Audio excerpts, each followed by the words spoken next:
street gangs in Los Angeles, to supporting staff and management with inclusion and engagement strategies that maximize a culture of human potential. Peter has celebrated the joy of speaking and the business of making a difference as an international speaker, an author since 1985 with his heartwarming programs and unique ability to help diverse audiences build relationships, value others, and share their talents. Peter admits, however, to having a weakness, not for his love of climbing mountains, nor his enjoyment of global travel, but rather he confesses a weakness for, does anybody know? Chocolate. He's a chocolate fan. He is with us today to present at our Diversity Forum on the theme, The Quest for Inclusive Workplaces. Please join me in giving a warm welcome to Peter Davison. Thank you, George. Thank you very much. Appreciate that. Keep on going. She's been working up there all day. Deaf sign language applause is this. Can everybody give her applause? Thank you. Thank you for your service. Thank you. I'll step in front of you, behind you. This is going to be, this is like 2:30 in the afternoon. It could be a Friday, right? Everybody starts to kind of fade away around 2:30. So this is going to be very interactive. It's going to be so interactive, in fact, I'm going to have a hard time bringing you back. So I've devised a little tool to bring you back. Whenever you're doing something foolish, talk to your colleagues, all that kind of stuff, and you hear this, please folks back up to the front. Sorry, you didn't hear that.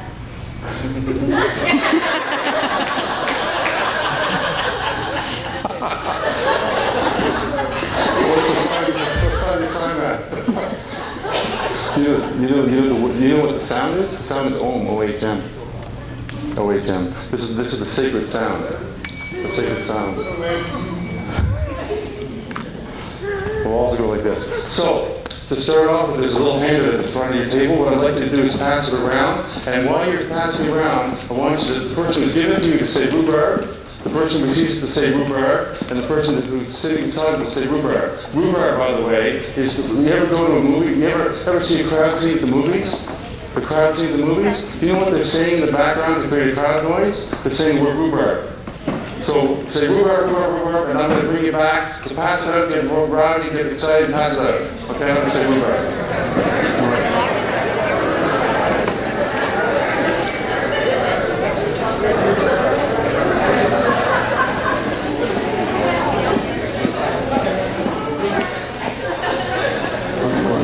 I'm not going to walk over there. This is something good.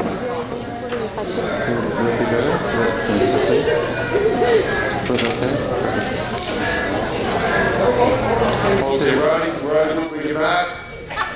And they came back. Ladies and gentlemen, thank you. You are ready for the show. The show begins with the quest for inclusive workplace. How many people from small towns or have grown up in small towns and know about small towns? Wonderful, wonderful, fabulous. I want to talk about small towns because it informs my conversation today. Yes, small towns? Beautiful, beautiful. I come from Parrsville, Nova Scotia, population 1,867. And I used to wonder, why was it 1867? And then one day Mrs. Pettigrew died, and Robert Perry's sister had a baby. And I got it, 1867, give or take 1 or 2. So I want to talk about small towns because it informs the whole notion of inclusiveness. Now the truth is, my small town, Parrsville, Nova Scotia, is actually a very exclusive place, from the point of view of not being a very diverse place. We had, the entire population of Parrsville was white. Most of us are working class. There's the mill, there's the factory, so it's all working class folks. And we didn't have a lot of diversity, to be quite honest with you. We had one fellow of color, he was from East Indian, he was our chemistry teacher, and we had one Jewish man who was our dentist. And that was it for diversity in the small town of Nova Scotia. So I can't really be proud of the fact that small towns are diverse, but I can be proud of the fact that small towns possess a certain characteristic that I think we could translate and bring into our organizations, our corporations, and our nations, and even maybe a bit deeper into our government. I want to share with you what that could look like. November last year, Tootsie Weber was diagnosed with lung cancer. She's 62 years old, so she's not old enough for a pension. She's limited income, and Mrs. Harrison decided to put on, and this is a small town thing, baked beans and fish cake supper to raise money for Tootsie Web. She needed to go to Halifax for treatment, and she didn't have any winter tires. So she needed some gas money, some winter tires. So Mrs. Harrison put on a fish cake and brown bean supper for 300 people at $6 a plate. And there's another 150 takeouts, all volunteer. So Tootsie Rubber's getting treatment. She's doing pretty good apparently, and these are all real people. Now, why did she do that? Because when Mrs. Harrison's husband died, Tootsie Rubber was kind to her. That's all. She was paying it forward into the community, creating an inclusive community where people's needs, wishes, and hopes and dreams are taken care of. That's an inclusive workplace as well. So the model of the small town community, I think, has some merit, has some value, has something to cherish. And there's a word that goes with this. It's actually an African word. It's called Ubuntu. It's spelled U-B-U-N-T-U, Ubuntu. U-B-U-N-T-U. And it means, I am because we are. I am because we are. That's the conversation we're having today around inclusion, folks. Now, don't get me wrong, small towns are not perfect places. There is crime, for example. We have RCMP in Paris Row, and just last week there was a guy that was robbed at the liquor store. He went up to the RCMP station and he said, look, I've been robbed. I've been mugged just in front of the liquor store. Can you believe it? And the RCMP officer, of course, was following due protocol. He said, can you give us a description of your assailant? And the guy thought for a minute and said, yes, I can. It was Daryl. And the RCMP continued. He said, well, what was he wearing? So he's wearing a sweater, sort of a red sweater with some animal on it. The RCMP officer said, I think it was a reindeer that his sister knitted in that Christmas. That's the same one. So calling both cars. People look out for Daryl. So there is a joy of small town living that I think we could export to a bigger community. My mom always said she wanted me to get beyond Newcomb's Bridge. You all have your boundary roads, right? Well, our boundary road was Newcomb's Bridge. You get past Newcomb's Bridge, the rest of the world opens up. And I've had the good fortune of growing up in a small town, not seeing lots of people in the same skin color and the same religion as I am. But after I left to go across Newcomb's Bridge, I had the great honor of working in some amazing places. I've been to 20 countries in the world. I've worked with the street poor in Halifax. In fact, in 1985, I participated in a roundtable discussion. And get this, the topic was how we're going to close the food bank in 5 years. That was our conversation in 1985. So I work with the inner city poor. I work with persons with disabilities. I work with kids with learning disabled challenged kids.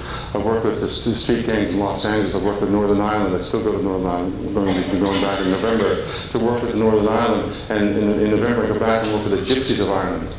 If you want to talk about exclusion in society, the Gypsies have really excluded people. They're very isolated. Thieves, tramps, and thieves. Remember that song from Cher? They got this horrible stereotype. So I work a lot with the issues of inclusion. Now, embedded in that is diversity. Embedded in that is equality. Embedded in that is equity. And there is a difference, as Crystal's already pointed out. So embedded within the conversation of inclusion is something really powerful. But ultimately, it's about where do we belong? And do we have a place in the world? That's what the conversation is all about. All this diversity talk and all this other stuff is celebrating people's differences, celebrating what they bring to the table, but the fundamental part is they've got to be at the table. So how do we include them at the table? And I'd like to share with you some thoughts and ideas around that.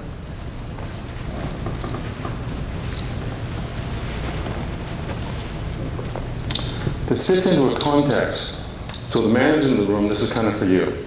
This fits into a context. The context is this. It talks about inclusion is all about fundamentally finding people's place in the workplace, finding their place, finding their gifts, their talents, their hopes, and their dreams, and how that's played out at work. And when they find their place, they feel engaged in the work that they do.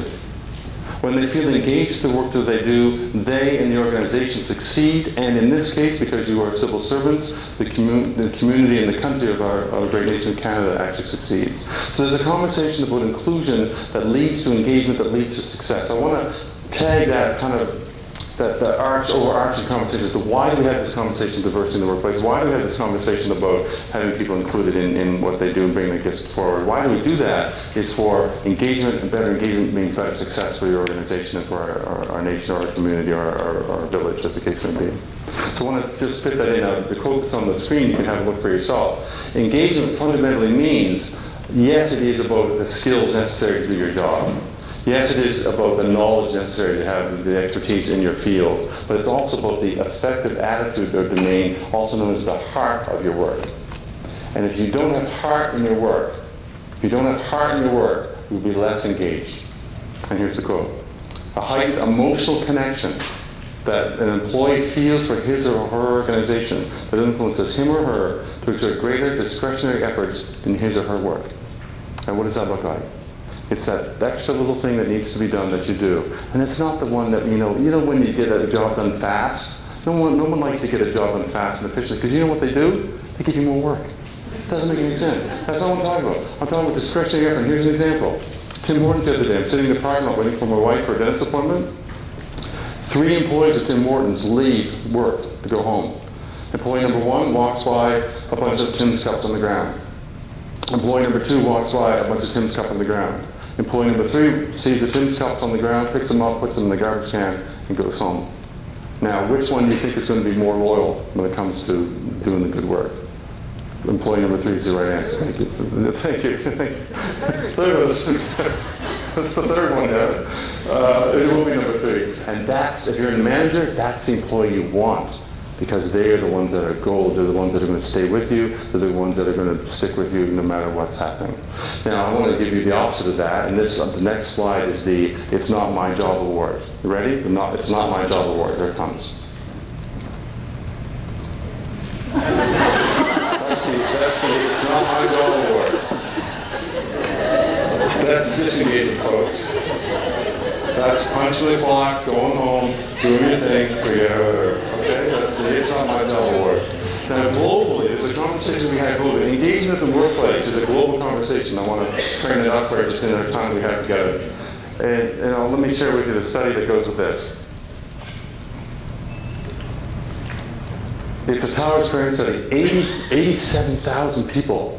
87,000 people in 19 countries around the world were asked about their engagement. And here's what they said.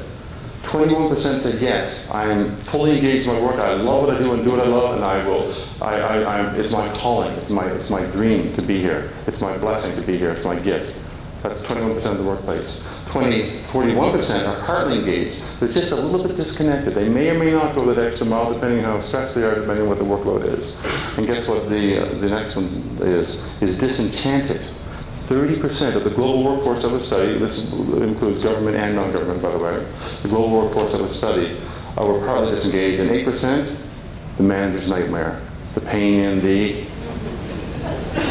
Sign that, baby. Oh, that is signed. That is signed. It's a good sign. They're a pain in the butt because they're nightmares, because they not only do they not want to be there, they actually sabotage their colleagues and the work that they do. Nightmares in terms of disengagement. So this conversation of inclusion in the workplace has got a lot to do with this conversation of engagement in work. That's all I'm saying. There's a framework for it. So where do we want to go? One is success. I want to share with you the cycle of life success. Now, my premise is this. You don't need to be together to make a mistake. You don't need to be with somebody to fail. So let me do a quick survey. How many people have burned the supper? Hands, show of hands. Burned supper. Oh, well, way to go. Okay. You probably did that on your own. You probably weren't paying attention, so you don't need that. How many people have had fender bender? That was your fault. Okay. How many people have I love asking this question to mixed audiences. How many people have cut themselves shaving? The hands go up. The hands go up. Right on. Absolutely. Cut his throat. He's got his throat. How many people have ended a relationship? And we go back. I'm just kidding. How many people have made a child cry? Oh, I can't believe that. Wow. I can't believe it. Well, the point I'm trying to make is that, you don't, if you feel like you're kind of on the inside, you don't pay much attention, you make mistakes and you fail and you fall down. That's fine. But to succeed, you need to find belonging somewhere. You need to feel included in something. So I want to chat about the life cycle of life successes. This is in your head, so you can take this home. The life cycle of life successes, and this is age 4, so for the parents we understand this one. At age 4, a great success, which needs teamwork, it needs to be, it's a cooperative adventure, it's a team adventure, it's an included adventure, is to not pee in your pants. People with kids at age 4, kids know what I'm talking about, right? Okay. The next slide talks about age 12, success is having friends. This is a joint adventure, folks. This is about getting involved, about being part of a team, about being included in society and life and sports and whatever that looks like. Age 16, success is having a driver's license. Okay, just another mark of life success is along the road of life. That's all fine and dandy. Success at age 20 is having sex. You need someone else to do that. So they tell me. So you need to be included in part of the process there. At age 35, success is having money. The life cycle continues, folks. Success at age 50, having some money. Makes sense. Okay? The life cycle continues even further. At age 60, success is having sex. At age 70 is having a driver's license. At age 75, having friends. You know where we're going? At age 80, not being in your parents. So these are measures of life success, and we do this as a society, as a community, as a collective, as a family, whatever it looks like, and you need to be together to succeed at these things. You can't be off in your own doing little corners of the world. So I want to celebrate success. I want to celebrate the whole notion of inclusion and the joy and the gift of inclusion in sort of an overarching picture. I'm not going to infiltrate the layers of diversity. Okay, the measurements of diversity, the layers of diversity, and how we can include that. This is an overarching conversation based on my years of experience traveling the world and understanding different cultures, and just talking about the whole notion of the call to inclusion. And if we have inclusion, we have such thing as empathy, and when we have empathy, no poor person will ever live again in poverty, because they'll be in our hearts to the degree that we make a significant change in our society. So when we have people in our hearts and we include everybody in our conversation, things happen. There's a powerful tool here, so I'm going to slide that in for you. So, inclusion. 5 keys to inclusion: welcoming, appreciation, recognition, connection, and open mind. I want to do some activities, some hands-on stuff, fun things we can get up and move around, and some of you need your participation for that around these key things of welcoming, appreciation, recognition, connection, and having an open mind for the world around us. So the first one, welcoming. Now, do something? This is tag team? Tag team. There we go. That's great.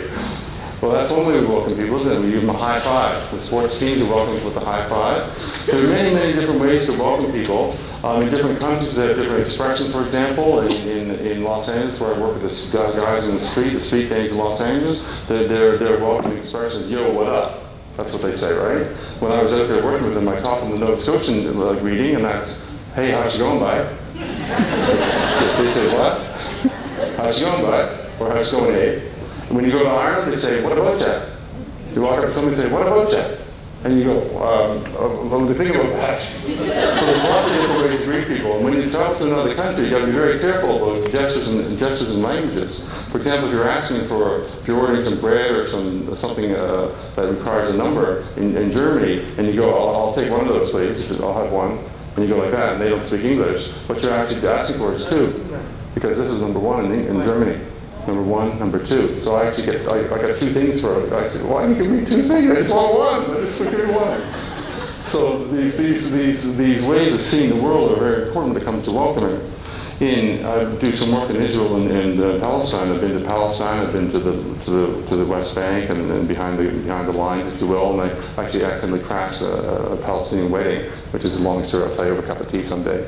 But I want to share with you the greeting over there because it's really beautiful. It's Salam Alaikum. Salam Alaikum.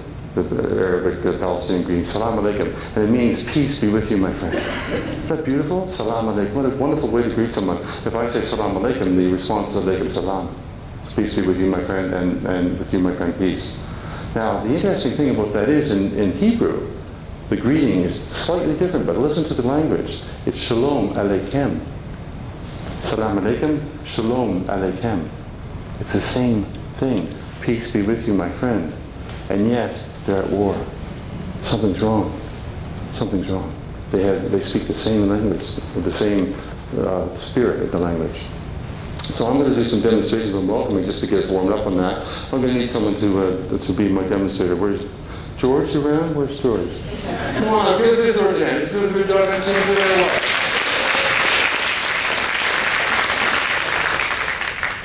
Now, when you greet people, I'll show you a greeting here. I'll greet George in the North American style sense of the word. Hi George, welcome. Good to see you. Good to see you. A couple pumps and we're good. Okay, North American handshake, Western culture handshake. Do you know why we shake hands, by the way? It comes from the Crusades. We used to have a sword, draw a sword. Well, what I'm doing is actually giving my sword hand to George, and I'm basically saying, George, I'm your friend, I don't have any knives or swords, why don't you check it out for yourself? That's what we're saying. That's what we're saying. Shaking hands. So you're good. You start sleeping. You're good. Now in Uganda and Africa, it's different. Hi George, how you doing? How's it going? Good. Enjoying the conference? Kudulama. Greetings, thank you. And in Uganda, they stand on the street and they shake hands like this. Now, 30 seconds ago, George was saying, no, let go, I'm Canadian. Let go. They'll stand on the street and just shake hands and talk. How's the wife and kids? What's work? And just shaking hands. And it just feels so funny. It doesn't feel funny? Yeah.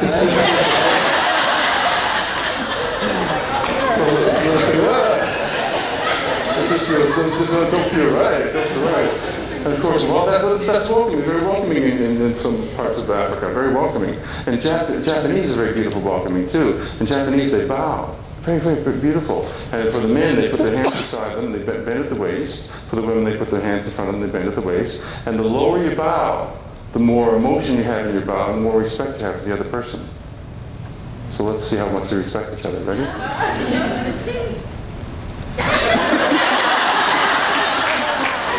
Respect me. So that's a beautiful way of greeting people, isn't it? Now, I had the great honor of traveling to Nepal, one of the countries in the Indian subcontinent, and they have a beautiful greeting over there as well. It's the greeting's Namaste. What Namaste looks like, if you're a Christian, you'll say, well, gosh, it looks like a prayer. And it kind of is a prayer. They put their hands together, and they bow, and they say Namaste. Namaste. And they don't shake hands, they just bow and say Namaste. The kids do that to adults do that to the police officers, that's the whole show, the Namaste.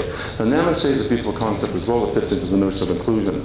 Namaste means, loosely translated into English, means the light in me honors the light within you. Isn't that beautiful? So when you say Namaste to somebody, you're saying, I really like your light, like I like my light.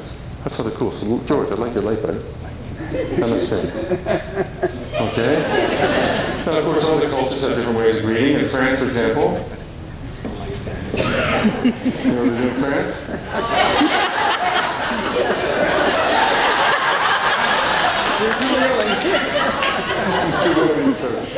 Oh, let's go on that one, George. I'm not going to.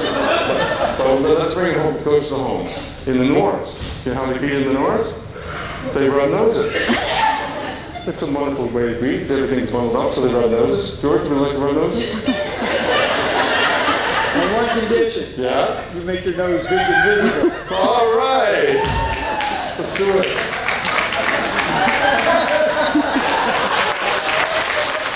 Thanks, buddy. That's yours. Put it on your nose. I can use it again. So there's so many different ways of welcoming and greeting people. Question? So in the deaf culture, what is a greeting? Excellent. Tell us. I don't know. I thought you'd tell me. I have no idea. I dated a gal that was a deaf interpreter, but I can't tell you what the greeting is. Hugs? That's great. That's nice. That's a nice welcoming. Cool. Thank you. Well, so many cultures have so many different ways of welcoming. The point I'm trying to make is the first step of having someone included in your workplace or in your life or in society is to make sure that they feel, and I mean this literally, they feel in their heart that they are welcome to that space. That's really important. And I'm going to do a little game with you that's slightly different. There's on your desk, there's a card. Everybody gets a card. It's a playing card. Please take a card, but don't look at it. Do not look at this playing card. You have to guess it, but don't look at it.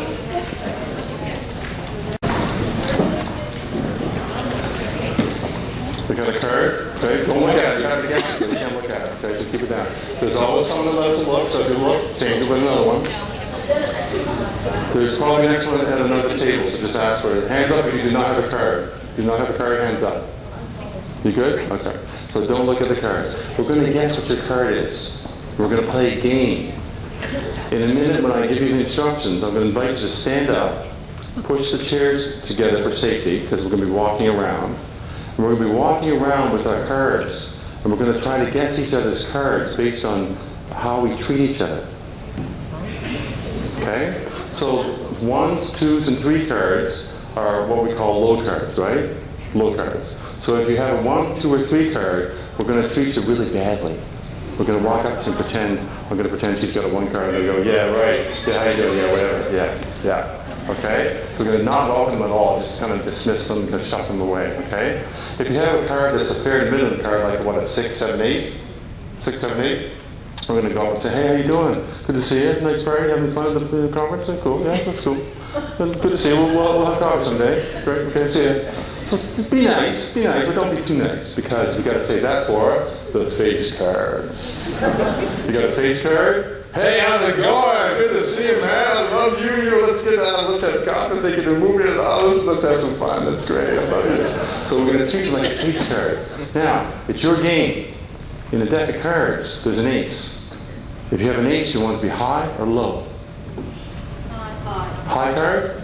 High card? Okay, high card. If you have an ace, you are the king or the queen. That's an ace card, okay? So we're going to pretend we're just going to walk over, pretend we're at a cocktail party, greet people, welcome them, greet them, and we're going to 3 steps. Stand up first. We'll do that in a second. Stand up, put your chair in, and then put your card on like this. And walk around and let people treat you accordingly. Now, don't move. Stay where you are. Notice who you're with. Just look around.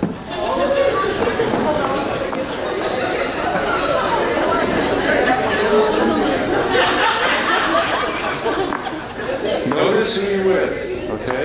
It's curious that birds of a feather flock together. How many people are pretty sure they have a low card? Okay. Can you just yell out why, and I'll repeat it for translation? Just yell out why do you think you might have a low card? Just one at a time. No one talked to you. Okay, what's another thing?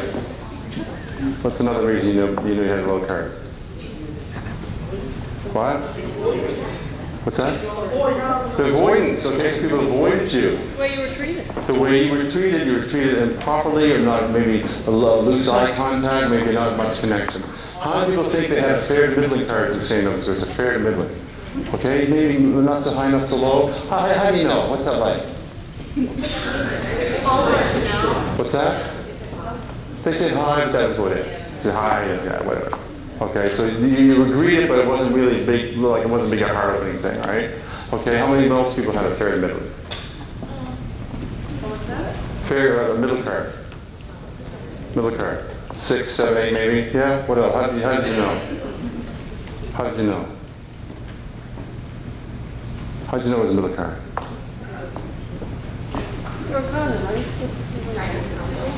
They try to have some conversation. Yeah, that's good. How many people have a high card, face card?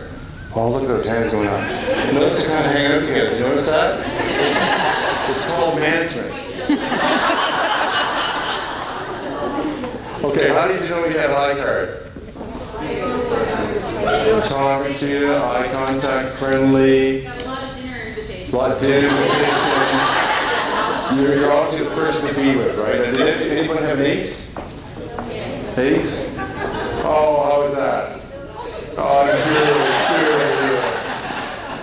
good. So we just did the exact opposite of inclusive society. What did we just do? We just discriminated. We judged people and discriminated them. Now, I've got a question for you. How long does it take for a new hire who's treated like a low card to not want to work there anymore? Days, minutes, seconds? How long does it take for a person with a disability who feels that people are not treating them properly or like a low card? How long would it take for them to have low self-esteem?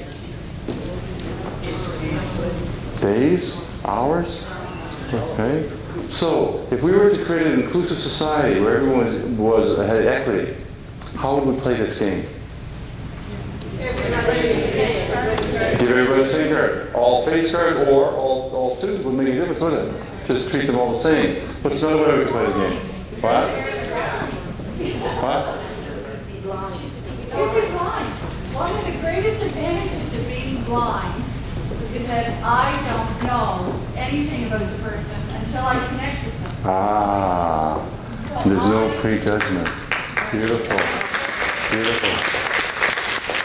You don't know anything about the person until you actually connect. How many people looked at someone across the room and said, oh, I bet you they're fun to be with? What do? We judge them ahead of time. We do so with our eyes, of course. When we judge them, we stick a little low card on the face. So the other way to play the game is to put it like this. That's possible. Now, before you go back to desk, we have to right the wrong. I want to create some inclusion. So I want you to go namaste to at least 4 people, and especially the people with the low cards that you dissed just a minute ago. Okay? Namaste, gratitude.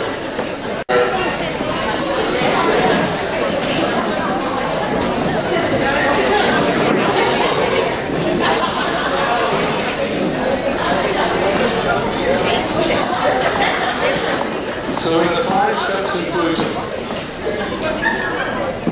the 5 steps of inclusion, no matter what your diversity is, you need to feel that what you bring to the table is welcomed.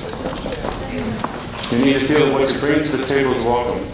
I'm going to show you a video clip. I'm going to set it up, give you the background story. But I want you to think about welcoming gestures, symbols, processes, if you want to put it that way, welcoming atmospheres, welcoming environments, and reflect a little bit on what that looks like in your work culture. What that does that look like in your home? How do we welcome people to our home, strangers or otherwise, or politicians knocking on the door looking for the vote? How do we welcome them? How do we welcome people in their things? So I'm going to show you a video clip, and it is probably, without a doubt, the most beautiful example of a welcoming culture, an inclusive culture that I've ever seen. So it's a beautiful little clip. It's about 2.5 minutes long. And I want you to look specifically for the gestures of welcoming. Okay? So keep an eye out for that. It'll be on both screens. The gestures of welcoming. Now, the movie clip is from a movie called Antoine Fisher. You know the film? Beautiful film, isn't it? Denzel Washington's directorial debut.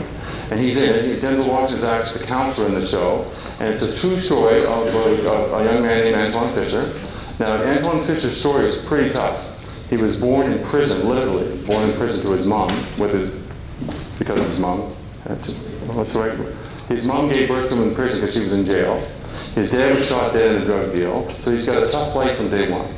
He goes into a foster care family. His mother is verbally abusive. His adopted sister is sexually violating him, and he's an angry young man. And he enlists in the Navy, and he's getting in trouble all over. He's an angry young man. Just has no place in this society. Denzel Washington takes him under his wing as a counselor for the Navy and says, look, you know, you got to get your act together. You're going to get kicked out of the Navy. You're going to lose your work. You're going to lose everything. And eventually the guy gives in, finds a girlfriend, goes to the phone book in this agonizing all-night scene, dials every surname of his family that he found. Goes back to his foster mom, gets the surname, and dials every single phone in the phone book. Finally gets his aunt, his dad's mom, and goes to visit. And this scene is him walking through his family of origin, greeting his family for the first time. Look at the welcoming. Look at the spirit, and I say that we're very careful, the spirit of inclusion. When we're done, we'll have a little moment of silence because it's very emotional. And I'd like you to talk at your desk. But what was the welcoming elements to that? What was the welcoming piece of that? How did they make that man feel included, that young boy feel included? So here we go. Take a minute with that, eh? Do you feel it? Do you feel the inclusiveness of that little family? Do you feel the welcoming? Take a minute to discuss at your desk, at your table, what were the elements of welcoming in that movie? What were the elements of welcoming? How was he welcomed? What happened? Go ahead. 2 minutes. Let's just hear it to you. I'll do my little ding. Let's just hear it to you. What was the welcoming element of that movie? Just pop your hands up there and I'll repeat them for the translator. Hands up. Please don't, not all at once. What were the welcoming elements of that film? Yes. You. Boy walked into the room, the young gentleman, and they were hugging him and laughing. Hugging, laughing.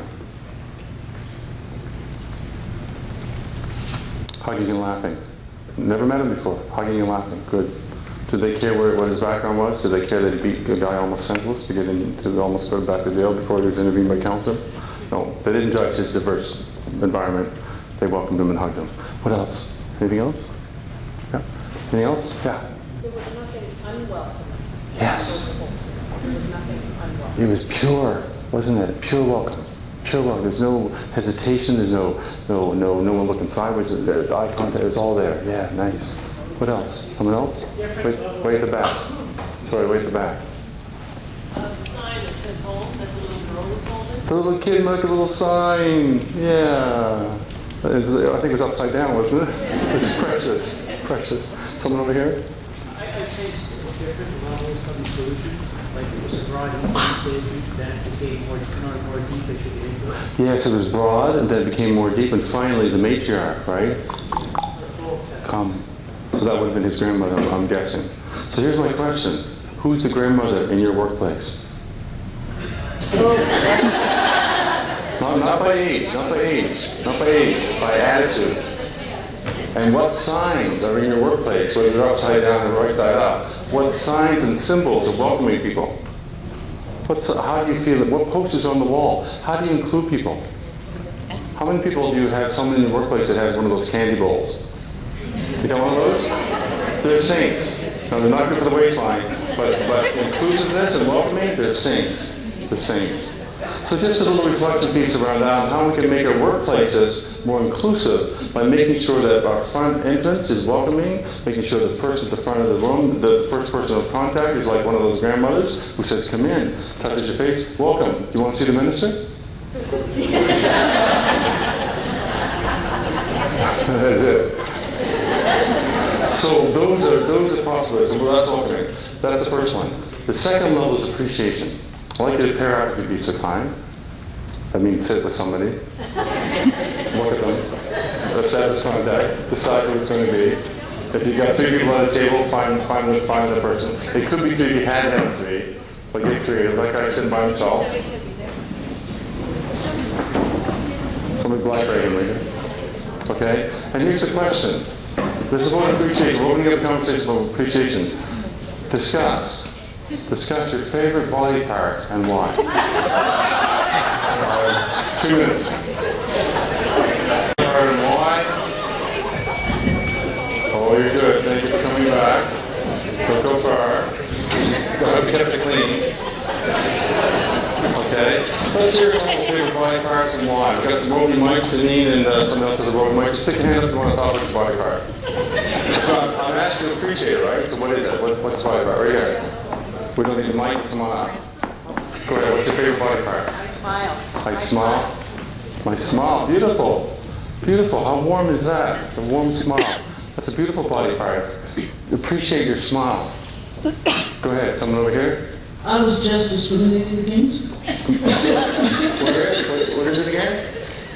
I was just discriminated against because I said that I like my bum, and I was told that I was a tramp because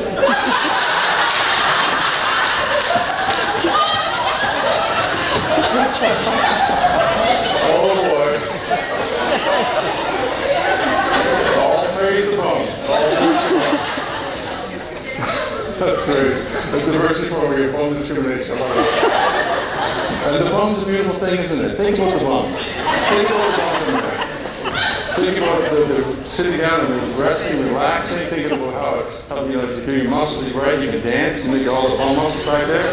Man, it's a beautiful thing. Bum's a beautiful part of the body. So that discrimination person needs a course. Anybody else? Yeah. I was thinking, I guess it's 2 cheeks in another sense. Yeah, on cheeks. On the face. Yeah. Just facial expressions. I tend to, I notice myself looking right at somebody's face, and quite often I gather a lot of information about them through just making eye contact and seeing them smile and that sort of thing. So the face. Appreciate your face, the icon of creation. It's the icon of human creation. In your handout, there are 140 different emotions expressed within the face. 140 different emotions. Little pictures, right? Little picture I used to, when I worked for the government of Nova Scotia, I used to check out my secretary. She would have that little poster of faces stuck on the wall, and she would circle how she's feeling that day. I had to check it before I asked her for a favor. It's a very smart move. The face. How often do we give thanks for our face? Appreciate our face. Last one more. Got another one? Yeah, back there. Thank you. My body part would be the hands. Oh. I find that we talk, well, I'm a francophone, so I talk with my hands very often, and I say as much with my hands as I do with my mouth, and I find that we can tell a lot about people as well, just by the way they hold their hands, or they're tactile, or they'll shake your hand, or they'll so I find that the hands. Beautiful. The hands are so beautiful. When you think of what the hands have done in your lifetime, think of all the baby's tears they've wiped away. Think of all the boo-boos they've held and kissed. Think of all the faces they've caressed. Think of all the hair they've brushed and combed. Think of all the things the hands have done. They're incredibly beautiful parts of the body. Beautiful parts of the body. Appreciation. Thank you for appreciating that. The next step of appreciation, just to warm you into the energy of appreciation. Did you feel the energy? Did you feel the lightheartedness? Ooh, I like that body part. Celebrating your body. And you know what the funny thing is? I don't know if you ever did this, but you ever meet somebody that has a disease, and then all of a sudden you get really thankful for the fact that you don't have that particular disease in that particular part of your body? You ever do that? A friend of mine has stomach cancer, so I'm all of a sudden I'm really thinking, wow, my stomach is really beautiful. It's digesting properly, and it's really cool. And you don't have to go to that extreme to lose it before you can bless it. And that's the culture of inclusion, is to appreciate what we've got before we lose it. The next level of this conversation is to pair up once more time. You can stay with the same pair. I'd like you to offer a compliment to the person that you're sitting with. Offer a compliment to them. About them. Compliment them. Got a question for you. Got a question for you. So you gave a compliment to somebody else, they received a compliment back to you. That's beautiful. How many people, when they received a compliment, said thank you? Hands up. Good number. Way to go. You know what happens most of the time? A lot of the time? Did he thank you? Did he? Oh. No go? Most of the time people receive a compliment. It's a very beautiful thing. It's an appreciation piece. It's another level of appreciation. I want to actually take you on a couple layers of appreciation in terms of the idea of conclusion. Because when you appreciate somebody truly, you're actually seeing something very beautiful. And so the whole notion of receiving a compliment is hard. I don't know what you, but I grew up in a family that had a little expression. And it went something like this. A pride goeth before a fall. So if you get too many compliments, if you get too many credits, if you get too many people pointing out your good stuff, your nose will get high in the air, and you get so high in the air you'll fall over. Now that's a cultural thing in a lot of families, a lot of societies, but it really undermines the whole beauty of the exchange of the compliment. Because when a person exchanges compliments, you see what they're actually doing, and this is really a deeper layer of the compliment. One level, it's I like your. Well, give me an example. Who compliments somebody? Give me an example. Oh, you're so shy. A nice bum. Maybe I have to have a little discrimination there. So nice bum. So you can compliment someone on the personage or the quality of character. But when you do, you're saying to that person you appreciate who they are. And if they say thank you, it's like the compliment is complete. It's like it gets received, right? But they don't say thank you. Have you ever done this? Someone says, "Oh, I like your shirt." I say, "Well, it's French." It's no big deal. Okay, like you slough it off. You know what I'm saying? But what they're really saying on another level, and I want to go here with you. On the saying on another level, is that I like the fact that you're a snappy dresser, with that Frenchy shirt as an example. And deep inside, and this is where I want to go with this, deep inside, there's a little bit of me that likes my snappy dresser guy. Make sense? I like my snappy dresser guy. I want to get more specific. I like your snappy dresser. That's very slick, you know. She's dressed in black, a nice clean outfit, so her hands can be sewn very easily. She's always takes great care and patience in a dress. I appreciate that in her. So when I compliment her, part of me is saying that I appreciate the fact that I want to look kind of snappy on stage. I want to have a nice light shirt so I don't fade into the background and stuff like that. So if she doesn't say thank you, what she's doing is not only not receiving my compliment, but she's actually kind of shutting down the fact that my little light popped up. Make sense? So when you don't say thanks, you're actually kind of shutting down the fact that another person's inspired to say thanks to you about that. So does that make sense? This is yes, this is no? Yeah. Question? So I want to go there with appreciation because it's a deep exchange. When you appreciate somebody for who they are, you're actually opening up to something about who you are as well.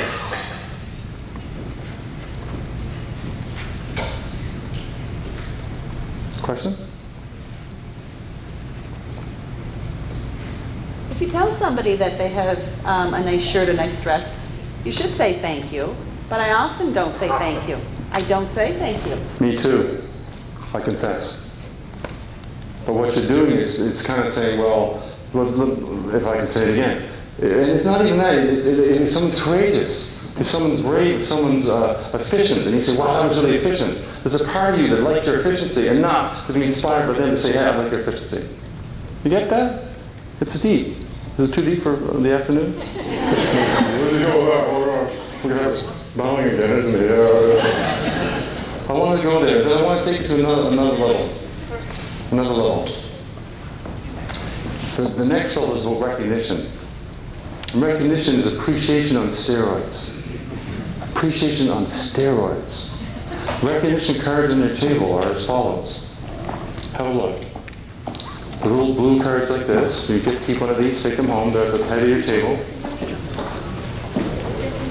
When you recognize someone, they truly feel included. It's one thing to welcome, that's cool. They bring them in the door, they feel welcome, warmed up to that. There's another thing to appreciate who they are because that celebrates the fact that they see something and then they see you and they see them and seeing you and back and forth. Thank you, thank you, thank you, thank you. That's great. But recognition is appreciation on steroids. And this card represents the recognition tools and tricks. I want to share them with you. Recognition tools and tricks. Have a look at the card. There are 52 virtues of character. Now, virtues are a little bit different than values. Because the truth is, folks, values are very subjective. You understand what I mean? You can value lots of different things. You can value driving at high speed. You can value alcohol, drinking alcohol to excess. You can value gambling. So values are very subjective to different cultures. Different cultures have different values. You understand that? Government culture has values. And they're all subjective. And if you all agree with them and they're beneficial, that's great. But virtues are a little bit different because they are objective. They're the stuff of our character that isn't influenced by culture. It's recognition tools that is not influenced by culture. So when you talk about a virtue, you're talking about something that transcends all different cultures and all ethnicities, and because it's part of our humanity. And part of our humanity is that sense of who we are at the table, what do we bring to the table. So I want to tell you a little story about recognition and talk about how to see people for who they are. How to see people for who they are. I don't know about you, but sometimes you can apologize. Well, let me ask you this question. Can you apologize and not really mean it? How many of you have kids? You got kids? They say you're sorry to your brother. Sorry. No, I'm really sorry. They don't really mean it. Can you give an appreciation and not really mean it?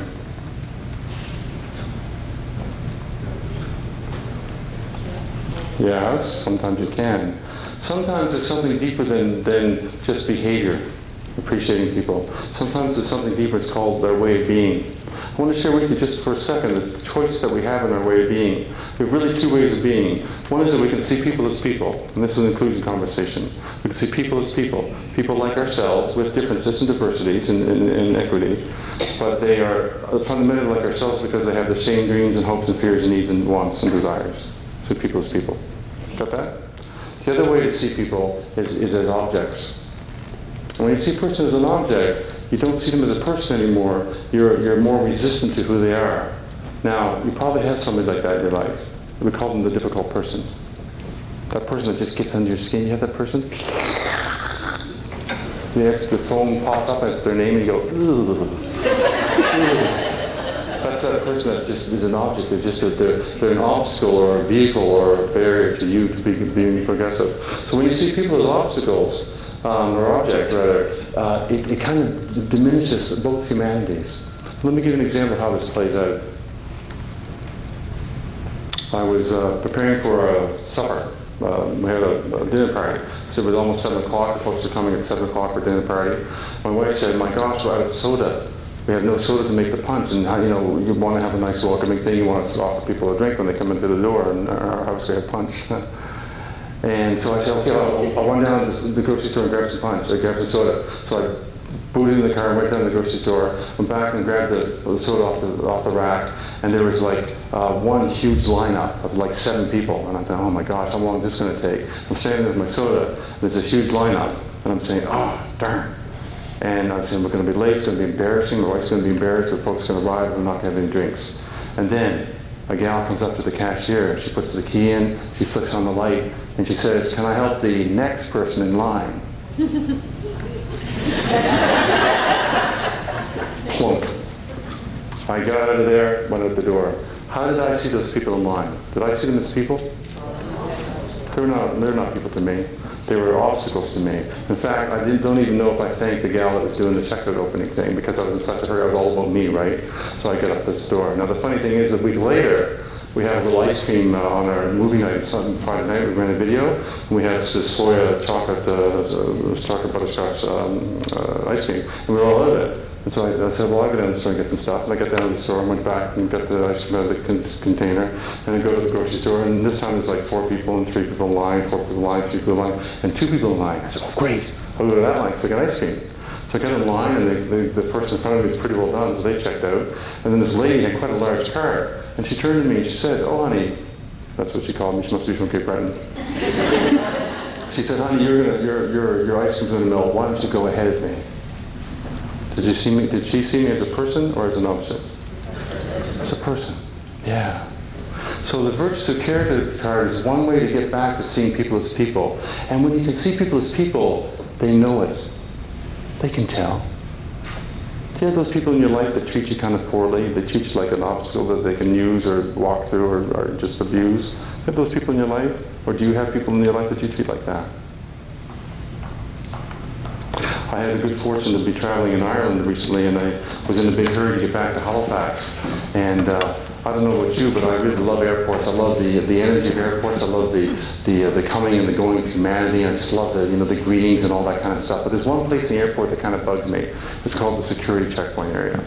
You know that little spot I'm talking about? Well, I got the cold molasses of security gals.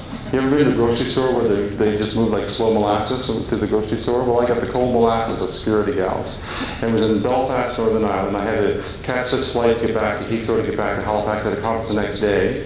It was actually my wife's conference, so if I miss a conference, not only do I get in trouble with the client, but I stick on the couch for a week. So I wanted to make sure I got the thing. I was running really late because I had to run the car and all this kind of stuff. And I got in there and I put my bag to the thing, and she comes up and this security guy comes up and says, "Can I have your boarding pass, please?" Because it's an Irish, she has this lovely accent. "Can I have your boarding pass, please?"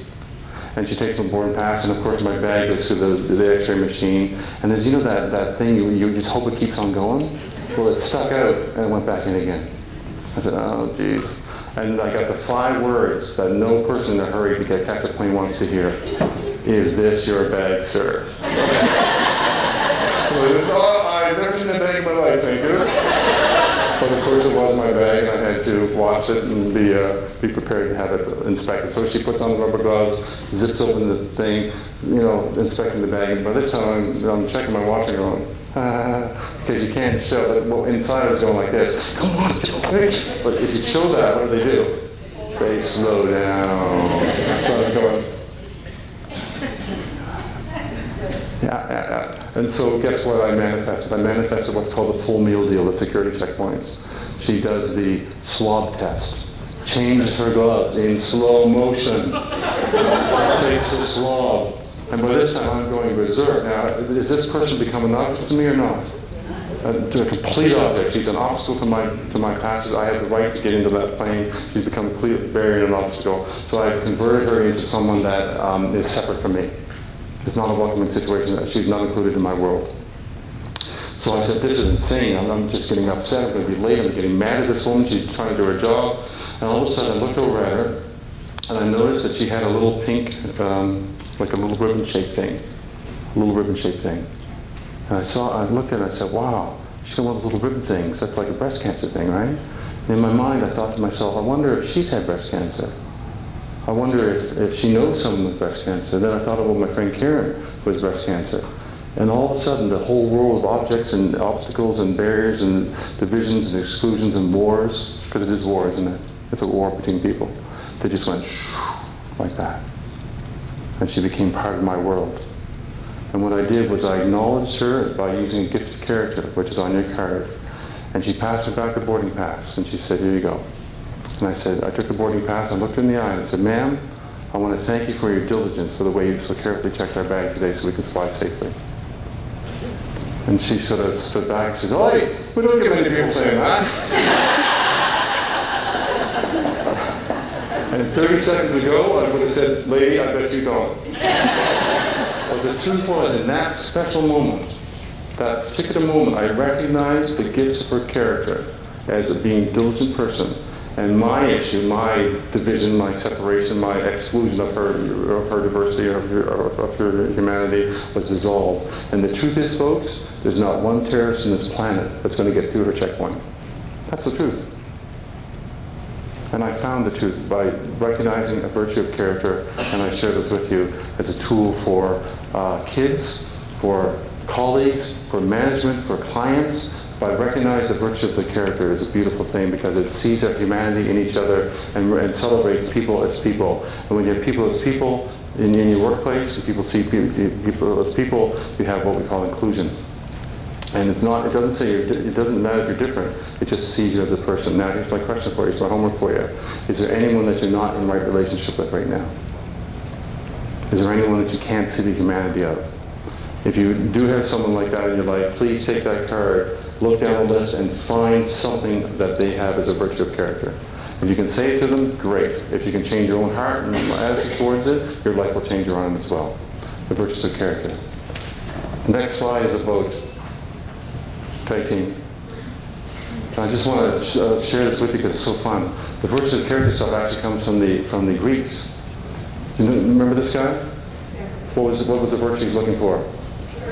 Courage. Guess where he found it? Everybody point.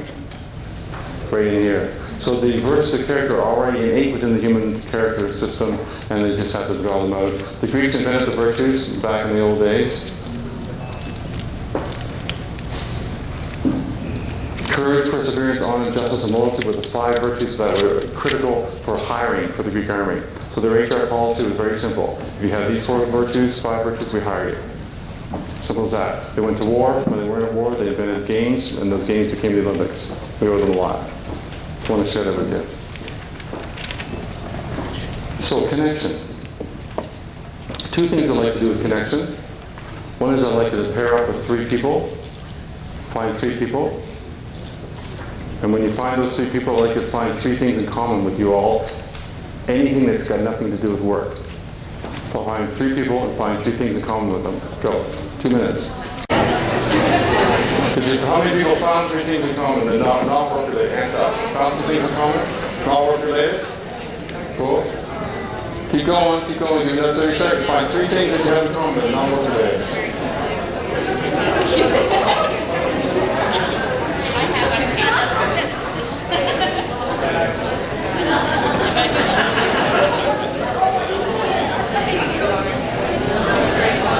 Kids. Yes, that's true.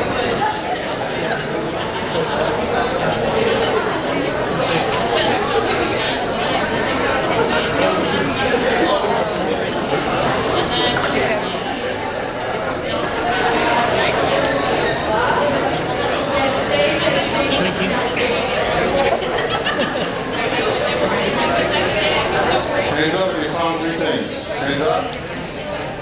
Okay, pretty much everybody. Keep going on 30 seconds. Find 3 things.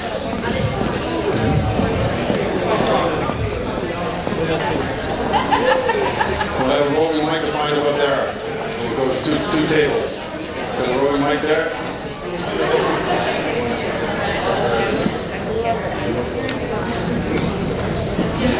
Okay, the hush descends upon the crowd. Who would like to share the 3 things? Hands up, we'll bring the mic over to you. Please. We're still digging for 3 things. That's cool. Hands up, we'll share them. Here comes the dingy ding.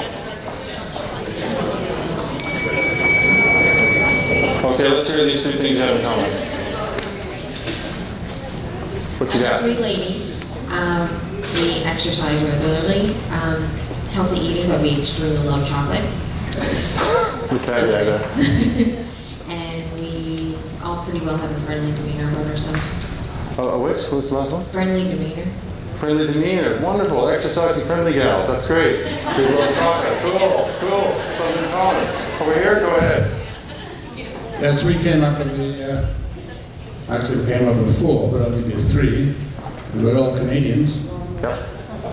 And we're all interested in diversity. Yep.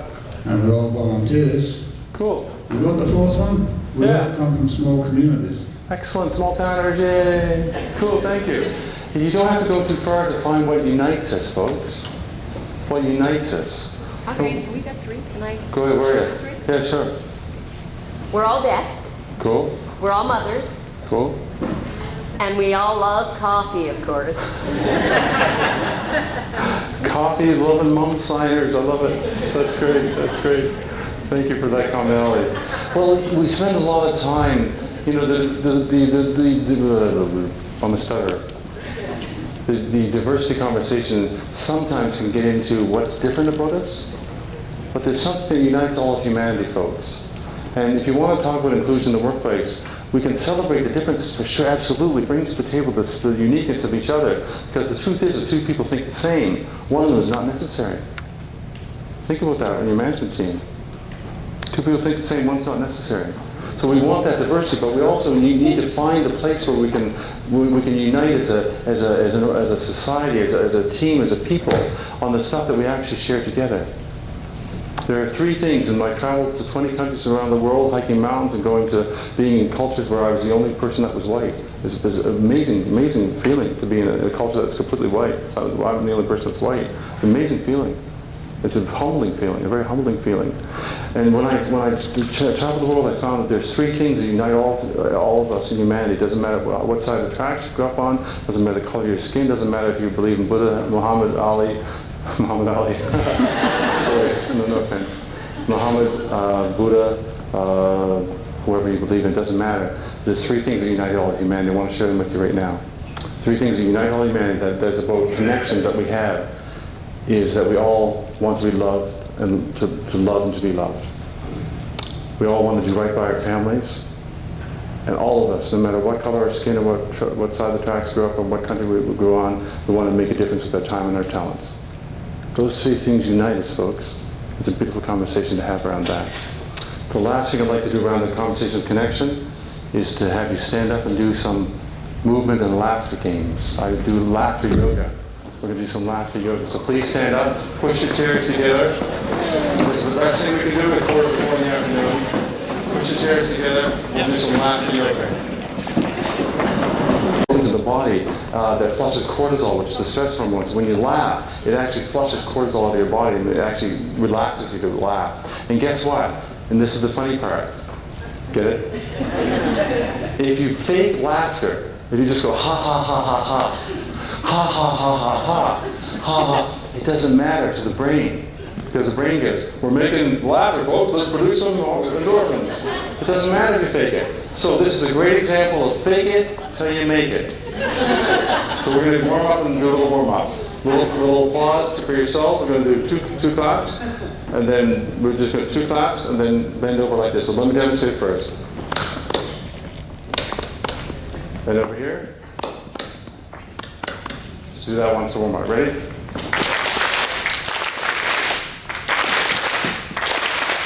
Beautiful, beautiful. Now let's replace the clap with ho, ha, ha, ho, ho, ho. Ready? Ha, ha, ho, ho, ho. Ha, ha, ho, ho, ho. Once more. Ha, ha, ho, ho, ho. Ha, ha, ho, ho, ho. Beautiful. I think you're ready for the advanced class. You ready? Ha, ha, ho, ho, ho. Ready? Ha, ha, ho, ho, ho. Ha, ha, ho, ho, ho. Ho, ho, ho. Oh, they're good. They're good. Can you see them from here? Okay, we're gonna go crazy. Salsa. Ready? I'll demonstrate. I'll do my best. Ha ha ho ho ho.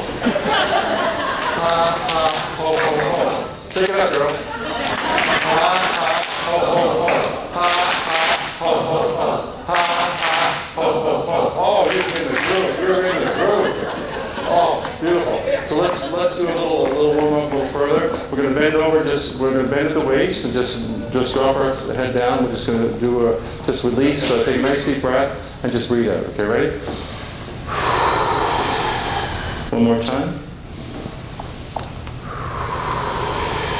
Beautiful. Now, this time when we take a breath, I want to do a titter. You know what a titter is? We'll just do a little titter. Ready? Breathe in. One more. Oh, nice one. Okay, next one. Next one is just sort of a little chuckle. Okay? Breathing in.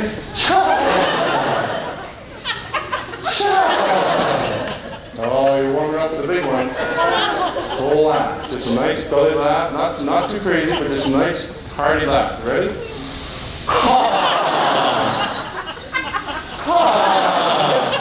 Oh, nice one. You're getting all in. You feel the limberness? Okay. Now here's the big one. Here's the big one. This is the knee slapper. You ready for the knee slapper? This is. Ready? Breathe in.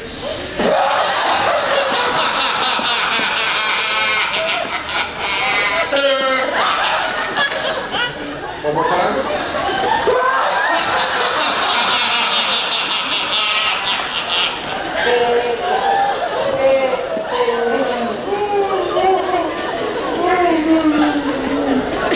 Oh, that's good. Okay. I'd like you to introduce yourself to somebody. Don't say your name. I mean, say your name.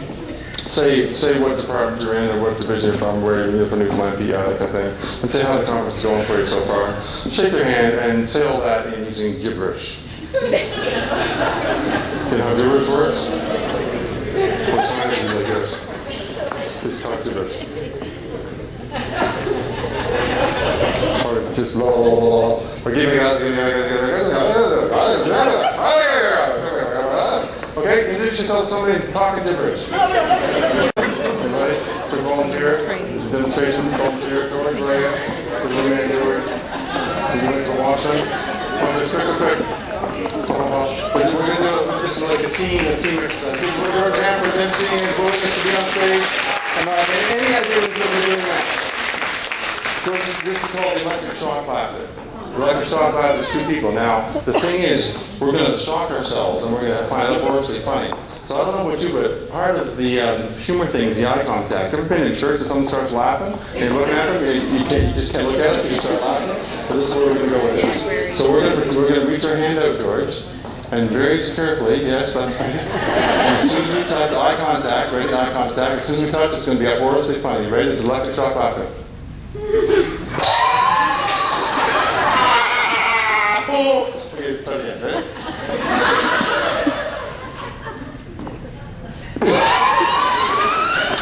Okay, shot someone, go. Team up. Now, the truth of any organization, folks, let's be honest, the truth of any organization is that there's conflict. There's always conflict in an organization, disagreements and conflicts. We're going to have a bit of a disagreement, George and I, as a demonstration for you. A bit of a disagreement just to get the ball rolling on that. And we're going to do it in laughter. Okay, so we're going to make all the body gestures of an argument and disagreement, and all the gestures of the body, no physical contact, please.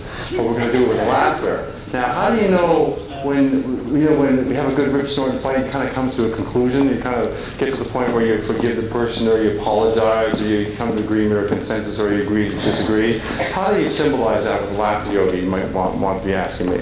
Thank you very much. Well, they symbolize it like this: when you think the argument's done, all you got to do is shake your head back and forth and tug your ear. So when you think your argument's done. Okay? That's a quick example of what I'm going to demonstrate with George. You ready, George? Ha ha ha. Ha ha ha ha ha.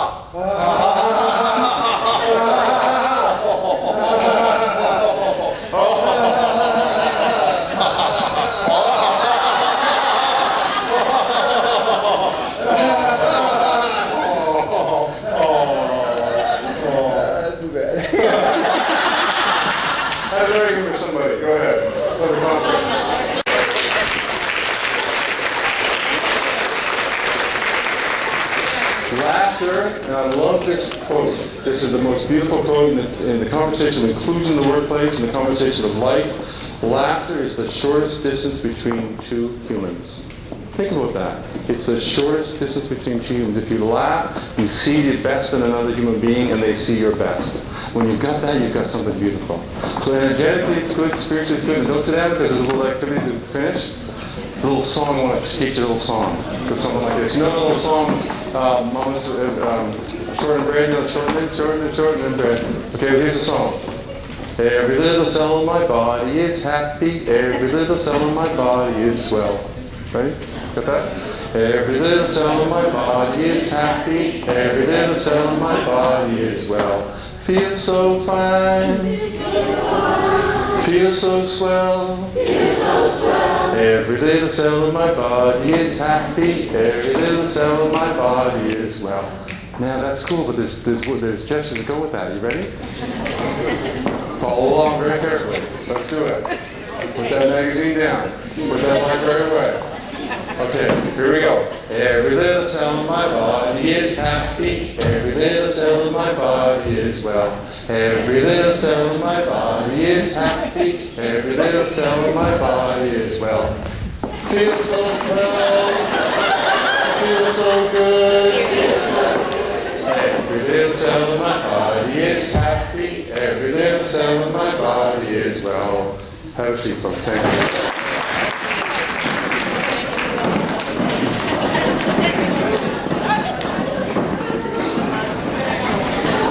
Connection on, and they have a basketball.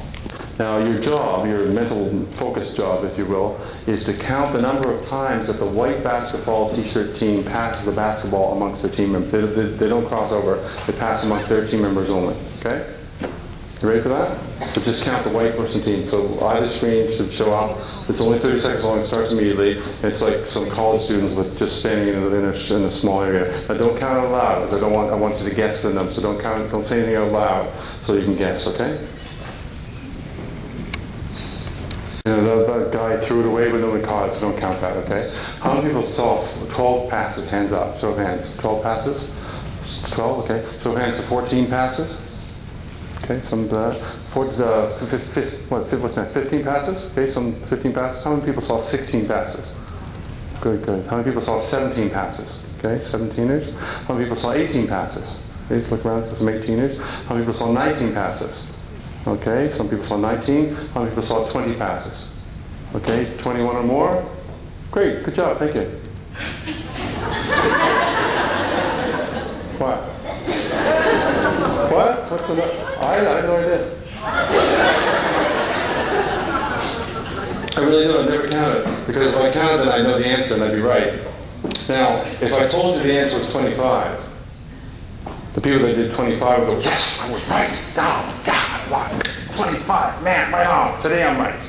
The people that guessed 26 would go, wait a minute, there was one more. I want a review. I want a commission. I want an inquiry. There was one more. And the people that guessed 24 go and saying, oh, stupid, I didn't guess that last one. What the hell? I'm so stupid. Well, why did I put you through that? Why did I put you through that? I'm not going to do that. See, that's to be cruel. That'd be cruel. Because what I want to get across the point is, having an open mind is not being right about stuff, because that's a closed mind. That's a closed mind. It's a tight mind, a really kind of mind. Having an open mind is seeing both sides of the conversation and saying, wow, I see the whole picture. So, here's my question. How many people saw more than just people counting, throwing basketballs? What did you see? You saw a monkey. How many people saw the gorilla? Now, the people with their hands up are saying, I was right with the gorilla. So you're right today, tomorrow you're going to dismiss the gorilla. Can we play that slide back again? I'm going to play it back, and this time, don't try to be. I actually confess something to you. I actually asked you to be tight. This is an open mind exercise, but I asked you to tighten up your mind, didn't I? Because I asked you to count something. When you count something, you want to be right about it, right? So I asked you to be tight. This is an exercise, so I'm exploiting you for the purpose of my instruction. So go back again. This time, don't count, and just watch the big picture. Have an open mind. Now, one of you is going to count again. I know that, but that's okay. Just watch with an open mind. Go ahead, play it back again, please. that the same video? Yes, it's the same video. The second question is, where the heck did that monkey come from? Well, folks, the truth is it was always there. It's always there. Now, sometimes we call it the moose on the table. I've been at those meetings where the right thing doesn't get talked about. Everything talks around it. Sometimes we call it, what's the word, discrimination, because we only focus on the white team, or the black team, or the green team, or the blue team. Sometimes it's the metaphor is very rich. We go on and on and on, but the point I'm trying to make is very simple, and I don't know what it is. What do you think it is? What does it got to do with inclusion and diversity? Look for the whole picture. When you see a person, look for the whole picture.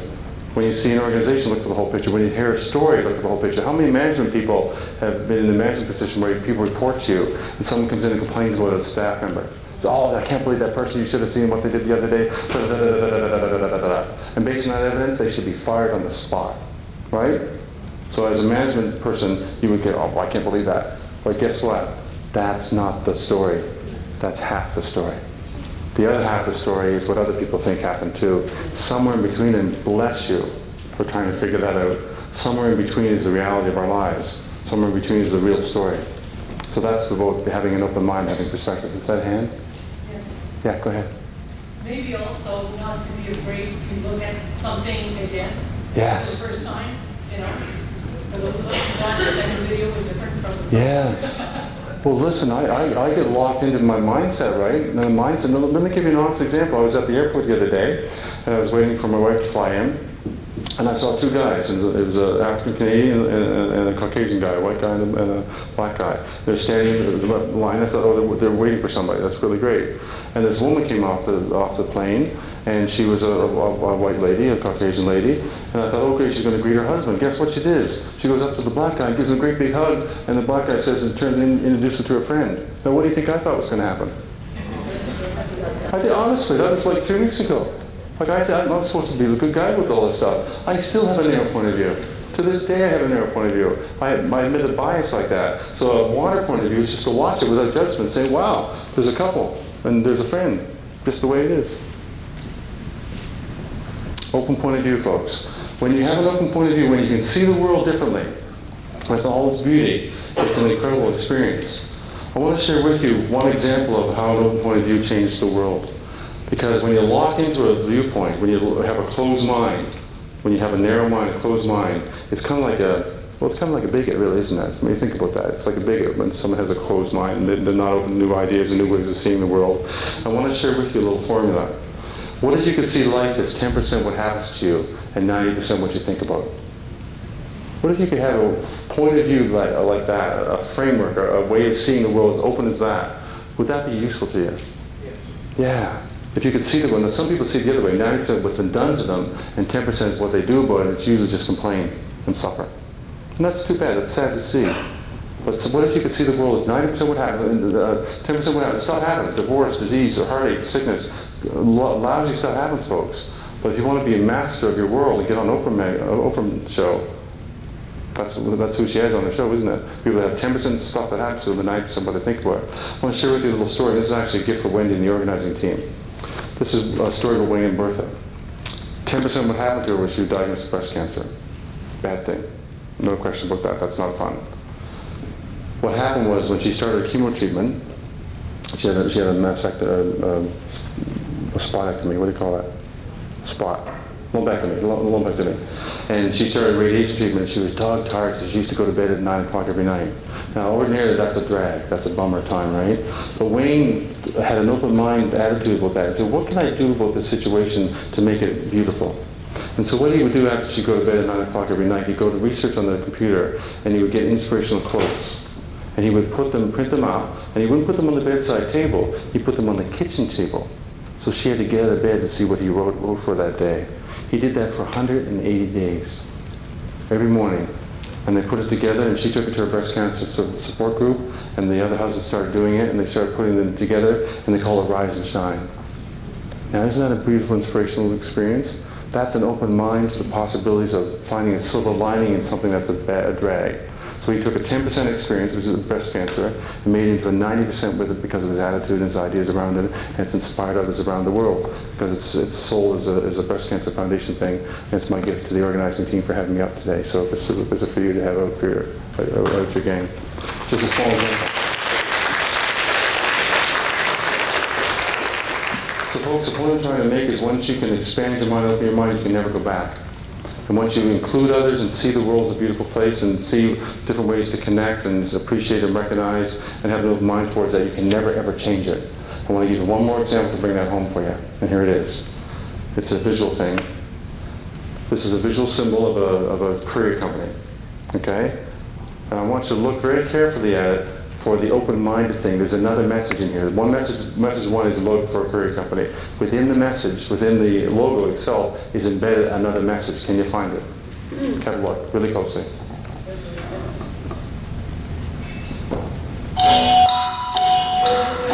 hard to there.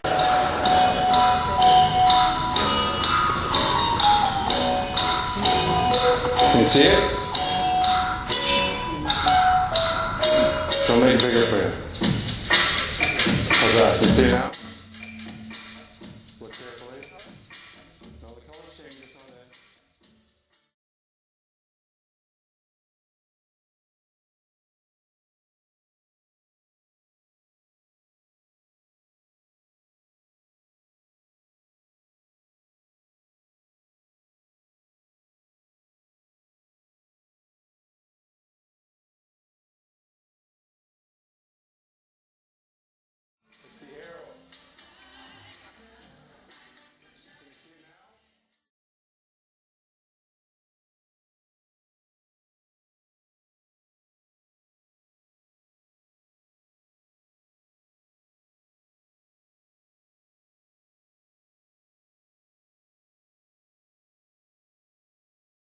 From this moment to the end of your life, you will be looking at a truck driving on the street and say, there's that damn arrow. But that's a great example to remind you every single day that you have a choice about how you view the world. You can have a closed mind, a narrow mind, a mind that's fearful and afraid, or you can have an open mind that celebrates diversity and in fact celebrates life itself and its infinite possibilities for life. That's the open mind, folks. That's part of the inclusive society, part of the inclusive communities. I like to think it's part of inclusive workplaces. We can have an open mind for other people's stuff. You know, there's a great expression. Other people, difficult people are not failed attempts at being me. Think about that for a second. Difficult people are not failed attempts at being me. Just popped into my mind. So, we're going to wrap up with a little closure piece. I'm going to give you a little card to take home with you, a little celebration of life and the wonderful possibilities of having an inclusive workplace. I love government stuff. I've worked for 5 years in provincial government. It was a glorious experience for me to work for 5 years there. I loved it until I got laid off. It was great. Well, because I'm doing this now full time, so I'm okay. But I want to share with you the joy of being a civil servant. It was a great honor to be a civil servant for those 5 years. I was served as the staff trainer for family violence prevention. My job was to help people who violate each other get help. So I worked in the trenches of exclusion and isolation and violation. And now I'm teaching inspiration and inclusion and diversity and the wonderful possibilities of being human and celebrating those three things that unite us all. Love to love and be loved, to do right by our family, and to do right and make a difference with our time and talent. So the interview questions I have for you are given to you when you go to heaven. If you're Egyptian, by the way, and you go to heaven, these are the interview questions. It goes like this. Did you find joy? In your work, in your family, in your community, did you find joy? If you go to heaven, it's like St. Peter's equivalent. You know, St. Peter's at the gates. It's the Egyptian equivalent. Second thing is, did you give joy? And third question to get into Egyptian heaven, who was the best band? The Beatles or the Stones? Unfortunately, that's a multiple choice and there's no right answer, so you're okay. The great joy of life, folks, said you make a living by what you get, you make a life by what you give. And when you create an inclusive workplace that celebrates diversity, celebrates equity, it's a very beautiful place to work, it's a very beautiful place to thrive, and your people are engaged. And when they're engaged, they do the good job. When they do the good job, they serve Canadians, and that's exactly what it's all about. So I want to share with you this little card. You can take this home with you. A little gift from me to you. Please take all the cards, all the handouts and all the stuff that you have there. I want to share with you a final closing quote as we do the Quest for Inclusive Workplace. This is the quote dedicated to you, the Federal Service Canadians, serving the PWGSC and others. I know there's some other folks in the gang here. So these are my final words before George does a little wrap-up piece. I simply like to read this to you. Just like to read this to you. Have it, take it home, put it up if you like, if you're inspired by it. Inclusiveness creates engagement, engagement creates success. This is the definition of success. I love this definition I share with you. Success goes like this. It's by Ralph Waldo Emerson. It goes something like this. Success is to lack often and much, to win the respect of intelligent people and the affection of children, to earn the appreciation of honest critics and endure the betrayal of false friends, to appreciate beauty, to find the best in others, to leave the world a bit better. Whether by a healthy child, a garden patch, a job well done, a couple of chuckles between friends, or a redeemed social condition. To play with enthusiasm and some with exaltation, and if you have teenagers like this, to survive them.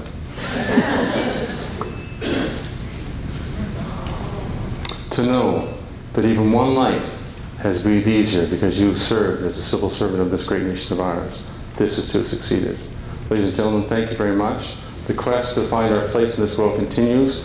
Be inclusive, celebrate diversity, celebrate everything that you bring to the table, and thank you very much. And by the way, go home and take care of business. Thank you.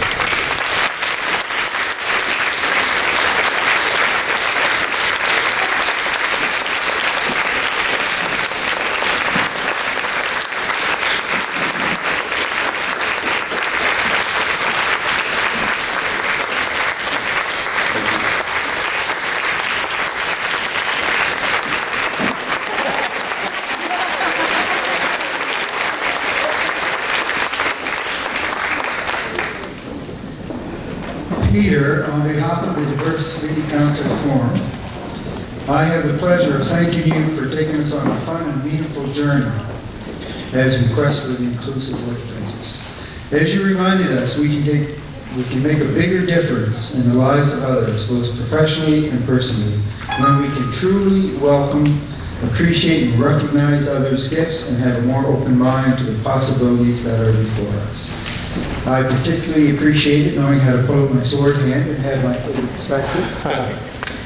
The face-to-face argument was quite enjoyable. Not that I would find myself arguing, but that's not true. The whole exercise, the whole mind opening was it was wonderful. I enjoyed it. I know everybody here did, and we do thank you. On the promotional side, if you are interested in receiving Peter's free sample reports by email or any other information, simply complete the back page of your handout and leave it on your table or pass it in. Thank you for being part of our successful event and inspiring us with ideas for moving forward, greater thriving inclusiveness when we work and play. Thank you, Peter. Thank you, George. Thank you for being here. Good sport on the stage, isn't it? Good sport. Thank you. Thank you.